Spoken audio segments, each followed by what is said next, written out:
behind us there. And this morning it wasn't there because I think there was a bigger male hanging around. So yeah, we've got a decent sized one there. It is a young crocodile. It's about as close as I'll get, and I will go left and right, and if you can't wave, you're welcome to stand up and do your thing. Now, odd that it's out of the water because it doesn't really need to be, but probably just sick of being in the water and wants to come out. Yeah. But very young animal, you can tell by the fact that it's got no damage on it. Look, it's actually missing one too. So that's got one watching it. Now, it's pretty right. It's the female that I normally get onto there. That's close as we go.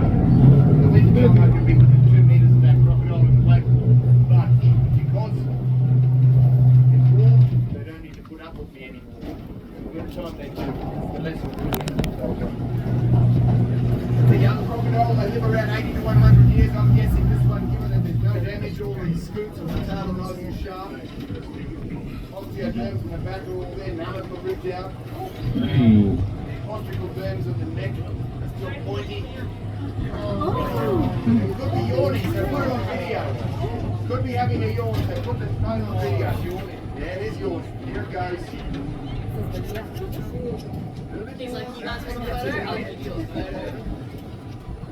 Ah, what a legend. Normally they do it to 90 degrees, ladies and gentlemen, so it was half a yawn. Let's go with that.